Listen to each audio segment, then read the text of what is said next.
Everyone, সবাই কেমন আছো? আশা করি তোমরা অনেক ভালো আছো আর আমিও অনেক অনেক ভালো আছি।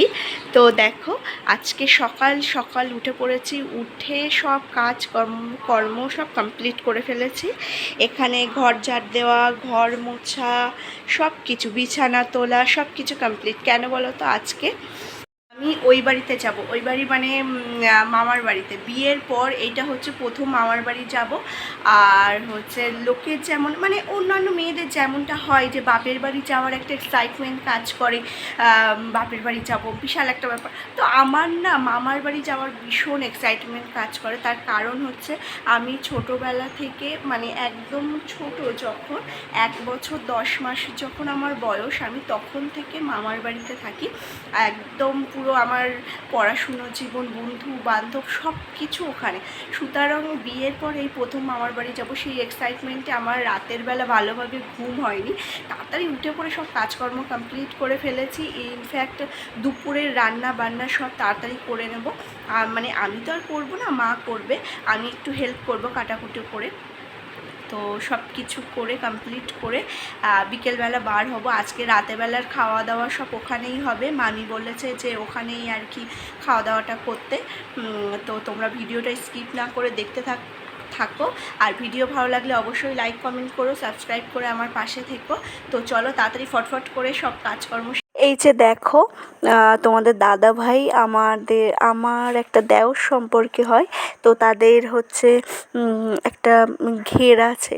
এবার সেই ঘের থেকে মাছ ধরে নিয়ে এসেছে, মানে ঘের কাটায় না কি বলে না আজকে, তো তাই আর কি করেছে। তো সেখান থেকেই একদম জ্যান্ত মাছ নিয়ে এসেছে। আর আমি বাপের বাড়ি থেকে কচু শাক নিয়ে এসেছিলাম, সেটাই আজকে রান্না হবে। আর শুক্তো, যেহেতু গরম পড়েছে আর গরমে তো শুক্তো খাওয়ার মানে আমাদের প্রায় প্রতিদিনই শুক্তো হচ্ছে, বা উচ্ছে আলু দিয়ে একটা পাতলা করে ঝোল, এই আইটেমটা থাকছে। অত্যাধিক গরম আর গরমের শুরুতে ডাঁটা উচ্ছে এই সমস্ত খাওয়া খুবই ভালো। তো দেখো, এখানে সব মাছগুলো যে সব জ্যান্ত ছিল। আমি তো কাটতেই পারবো না, তো আমার শাশুড়ি মা আর কি কাটছে। তাই বলছে যে এইভাবে কাটতে হয়, এইভাবে কাটতে হয়, দেখিয়ে দিচ্ছে। যদি কোনো দিন মা বাড়ি না থাকে তাহলে তো আমাকেই করতে হবে, তো তাই আর কি দেখাচ্ছে। মাছগুলো এখন একটু ভেজে নেব, মানে মাছ ভাজাটাই আমি করব। আর রান্নাবান্না সব হচ্ছে মা করেছে। ভাত বসিয়ে দিয়ে ভাত হয়ে গেছে, শুক্তো হয়ে গেছে। এখানে দেখো পর্যাপ্ত পরিমাণে তেল দিয়ে দিয়েছি। যেহেতু সব জ্যান্ত মাছ সেই জন্য হালকা করে ভাজবো, খুব বেশি ভাজবো না। আজকের দুপুরের মেনু গরম ভাত, কচু শাক,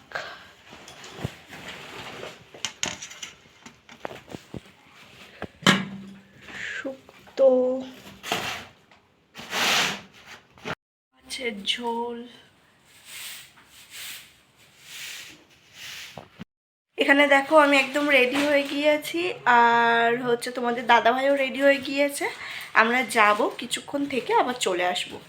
আর সেই জন্য আর বেশি মেন উদ্দেশ্য হচ্ছে আমার ওখানে প্রচুর জামা প্যান্ট আছে, জামা প্যান্টগুলো আনতে যেতে হবে। তা না হলে এই বাড়িতে তেমন জামা প্যান্ট নেই, কোথাও একটা যাওয়া যাচ্ছে না, সব জায়গায় তো শাড়ি পরে যাওয়া যায় না।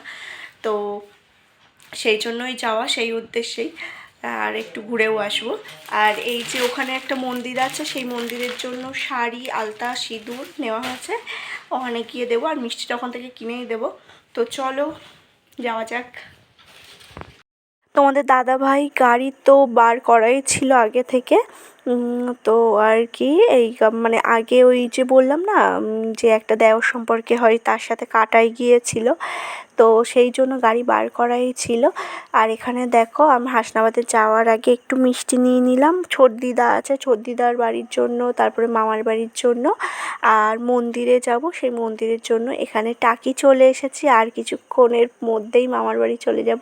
একটা ভীষণ এক্সাইটমেন্ট কাজ করছে, মানে হয় না, মানে বাচ্চারা ছোট থাকলে অনেক দিন পর মামার বাড়ি যাব, এরকম একটা ব্যাপার। তো সেই রকমই ব্যাপার মনে হচ্ছে আমার। আর আমার বাপের বাড়ির প্রতি হয়তো কথাটা শুনতে কার কেমন লাগবে আমি জানি না, হয়তো অনেকে নেগেটিভ কমেন্টস করতে পারো, তবে আমি একদম নিঃসন্দেহে জোর গলায় বলতে পারবো আমার বাপের বাড়ির থেকে আমার মামার বাড়ির টান অনেক অনেক বেশি আমার কাছে, কেননা আমার বাপের বাড়ির জন্য অতটা মন খারাপ হয়ও না। তোমরা অনেকে আমার মামির মানে মামি আমার বিয়ের যে ব্লগ ছেড়েছে সেখানে কমেন্টস করেছো যে কী ব্যাপার, কারোর চোখে কোনো জল নেই বিদায়ের সময়। হ্যাঁ, এটা স্বাভাবিক, কেননা আমি ওখানে ছোট থেকে থাকিনি তো, সুতরাং তাদের প্রতি আমার হয়তো একটু তুলনামূলকভাবে অনেক কম মামার বাড়ির তুলনায়। হ্যাঁ, যদি এমনটা হতো আমি আমার দিদাকে ছেড়ে চলে আসতাম, অবশ্যই কাঁদতাম। আর যেহেতু দিদা আমার সাথেই এসছে তো নো টেনশন। এখানে দেখো কথা বলতে বলতে মামার বাড়ি চলে এসেছি। অবশেষে মামার বাড়ি চলে এসেছি। আর মন্দিরে গিয়েছিলাম, মন্দিরের ঠাকুরমশাই একদম সিঁদুর টেনে দিয়েছে। থাক, ওরকম মুছবো না, ওইভাবেই থাকবে, বাড়ি গিয়ে মুছবো, ঠিক আছে? তুই শুয়ে থাকো। ওই সবসময় শোয়া ছাড়া কাজ নেই, ঘটনাক্রমে শুধু ডিউটিটা করে, আর কোনো কাজ নেই। ভাগ্যচক করে চাকরিটা পেয়েছে, ওই কাজটাই করে মন দিয়ে, আর কোনো কাজ করে না। বাড়ি জল পর্যন্ত ভরে খায় না, সব বয়ে দিতে হয়। এই যে আমি কথাগুলো বললাম যে আমার হাজব্যান্ড, তোমাদের দাদাভাই জল পর্যন্ত গড়েই খায় না, এইগুলো কিন্তু সবই আড্ডা মেরে বলেছি। তো অনেকে হয়তো অনেক করে কমেন্টস করতে আসবে, সেই জন্য আগে থেকেই বলে রাখি, ও আমার প্রচুর প্রচুর হেল্প করে দেয় কাজে। ও ইনফ্যাক্ট আমার শাশুড়ি মাকে, আমার শ্বশুর মশাইকে, সবাইকে কাজে প্রচুর হেল্প করে দেয়। মানে আমি তো ওটা জাস্ট বলতে হয় আড্ডা মেরে, তাই বলেছি। আর ও কিচ্ছু বলে না, মানে কোনো কমেন্টস করে না কারোর কথাতেই, উত্তরও দেয় না, ভীষণ লাজুক, লজ্জা পেয়ে যায় কিছু একটা বললেই। এখানে দেখো মামার বাড়ি এসেছি, আর জমিয়ে খাওয়া দাওয়া হবে না সেটা কি হতে পারে? তো সবার প্রথমে গিয়েই ঠান্ডা খেয়েছিলাম স্লাইস, যেটা আমার ক্যাপচার করা হয়নি। তারপরে মামি দিয়েছিল চা, 2 রকম বিস্কিট, তারপরে ধনেপাতার চপ করেছিল সেটা। আর মামিদের উপরের ঘরে গিয়েছি, একদম পুরো পাল্টে গিয়েছে, একটু মানে রং টং করে নিয়েছে মামিরা। আর এই যে শোকেস আলমারিটা কিনেছে, আর এই খাটটা কিনেছে, আমাকে ভিডিও কলে দেখিয়েছিল আর বলেও ছিল, তো তখন অতটা বুঝতে পারিনি, বা বেশ সুন্দর করে মানে লাগছে দেখতে। আমি এখন এসে দেখছি একটু ভালো করে, বেশ পছন্দ হয়েছে আমার। আমিও ভাবছি যে আমার শ্বশুরবাড়ির, আমার তো ধরো এখনও অনেকগুলো ঘর হবে, উপরে 2টো ঘর হবে, অনেক কাজ বাকি, তো এইগুলো কিনবো। তো দেখো কথা বলতে বলতে, যেহেতু আজকে অমাবস্যা ছিল, তো অমাবস্যাতে বেশিক্ষণ বাইরে থাকা যাবে না, আমার শাশুড়ি মা ফোন করেছিল আর কি। তো সেই জন্য তাড়াতাড়ি মামিকে বললাম আমাদেরকে খেতে দাও, তো খেতে দিয়ে দিয়েছে। আর এই যে আমরা খাওয়া শুরু করেছি, মামি ফ্রাইড রাইস, চিকেন আর দই, রসগোল্লা এইগুলো করেছিল। তো আমি আমার হাজব্যান্ডকে বলছি কি, মানে তোমাদের দাদাভাই দেখছো তো তোমরা, প্রচণ্ড লজ্জা, একদম আসতে চায় না ভিডিওতে, তবুও একটু অর্ধেক নেই, হচ্ছে না নিলে কেমন একটা মনে হয় যে একটু আসো, হাজারবার রিকোয়েস্ট করার পর একবারে হয়তো আসলো তো ভালো, এরকম একটা অবস্থা। আর ছর্দির সাথে অনেক কথা হয়নি, আগে প্রায় দিন চান টান করে ছর্দির সাথে গিয়ে বসে বসে গল্প করতাম, তাই খেতে বসে বসে একটু অর্ধেক গল্প করে তারপরে এই চলে আসবো। মানে আমি সত্যি অনেক অনেক মিস করি আমার মামার বাড়ি। আমার বিয়ে হয়ে যাওয়ার পর আমি প্রচুর, যদি একদিন হলেও আমি কেঁদেছি, অষ্টমঙ্গলায় প্রচুর কেঁদেছি, কেননা আমার দিদা আমাদের সাথে গিয়ে, দিদা ওখানে থেকে গিয়েছিল আর আসেনি। ওই কান্নাটা আমি ভীষণ কেঁদেছি অষ্টমঙ্গলায়, সেটা বলার বাইরে। আমি বিয়েতেও এত কাঁদিনি, তো সবাই, তাই আমার বাপের বাড়ির লোকজন বলছে যে মেয়ে বিয়েতে কাঁদলো না, অথচ অষ্টমঙ্গলায় এত কাঁদছে কেন? তো সবাই বলছে যে ও কার জন্য কাঁদবে, বিয়েতে তো ওর মা ওর সাথে গিয়েছিল, মানে আমি দিদাকে মা বলে ডাকি, তো এখন তো আর মা যাচ্ছে না, সেই জন্য কাঁদছে। তো এখানে দেখো আমরা খাওয়া দাওয়া কমপ্লিট করে ওই 8টা সাড়ে 8টা নাগাদ বেরিয়ে পড়েছিলাম, আর পিঠে ব্যাগটা প্রচণ্ড ভার হয়েছে। তো যাই হোক, একবার বসতে পেরেছি মানে বাড়ি চলে যাব।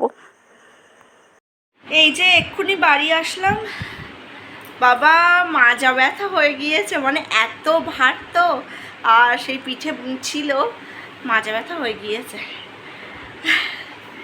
কি একটা অবস্থা। আর আমি এনে হচ্ছে মার হাতে দিয়েছি, মা ওখান থেকে সে ফেলে দিয়েছে, আনতে পারছে আবার সেই তোমাদের দাদাভাই তাই নিয়ে আসলো, নিয়ে এসে ওই ঘরে রেখেছে। তো এখন ড্রেসপত্র ছেড়ে ফ্রেশ হয়ে তারপরে আবার দেখা হচ্ছে। তো চলো, আমরা তো খেয়ে দিয়ে এসেছি, এবার ওই ঘরে যাব। ওই ঘরে গিয়ে মা বাবা এখনও খাইনি, মা বাবা খাবে। আর বেশি তো বাজেনি, তা একটু পরে শোবো। আজকে অনেকটা রাতের বেলা না, রিচ খাবার খেলে না কেমন একটা যেন অসুবিধা হয়, একটু দেরি করেই শোবো, হাঁটাহাঁটি করবো তারপর। তো আজকের মতো ভিডিও তাহলে এই পর্যন্ত। সবাই ভালো থেকো, সুস্থ থেকো, দেখা হচ্ছে একটা নেক্সট ভিডিওতে। তো টাটা।